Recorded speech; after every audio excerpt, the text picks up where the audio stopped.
The entire population of Gaza is enduring destruction at a scale and speed without parallel in recent history.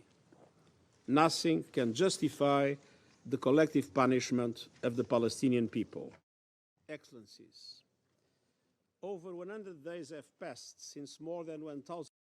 A lasting end to the Israeli-Palestinian conflict can only come through a two-state solution.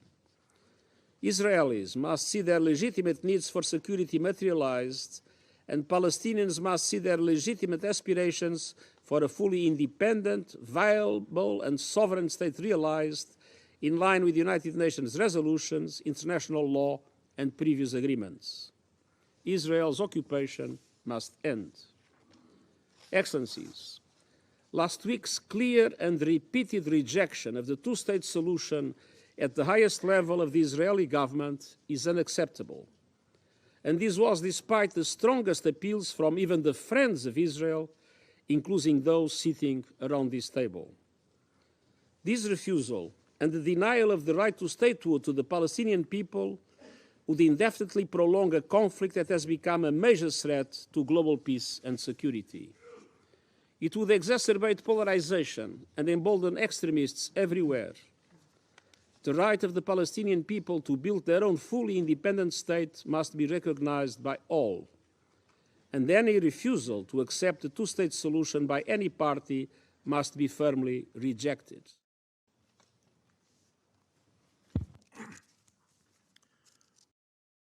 On one side, there is the will of the international community, and on the other side, the whims of an Israeli prime minister driven by a single goal: his own political survival, at the expense of the survival of millions of Palestinians under Israel's illegal occupation and peace and security for all.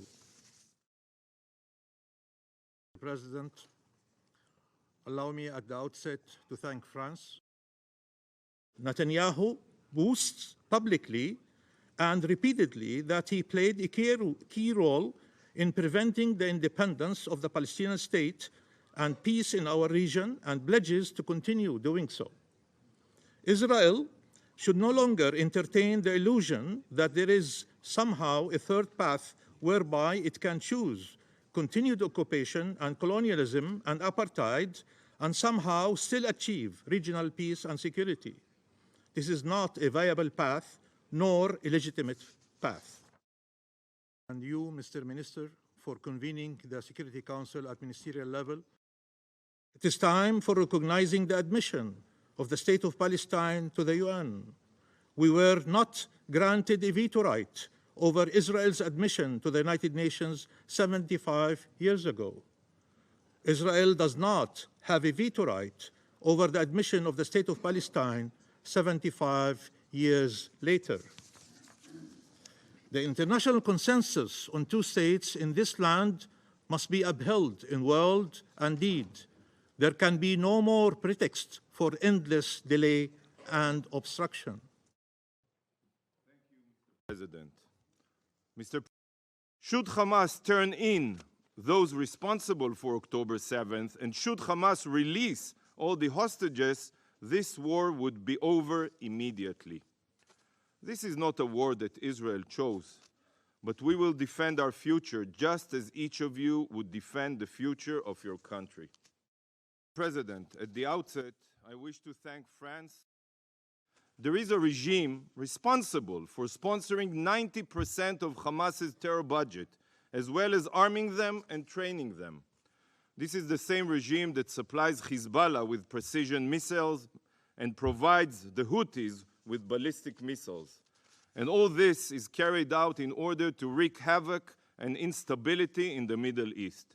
And soon, these acts of terror will be carried out under a nuclear umbrella. Yet, the Council basically ignores this enormous threat, the threat that is the Ayatollah regime of Iran.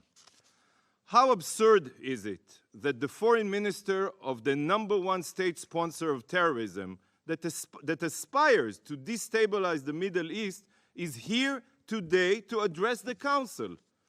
Can you imagine Hitler's foreign minister participating in a serious discussion on how to defend the Jews during the Holocaust?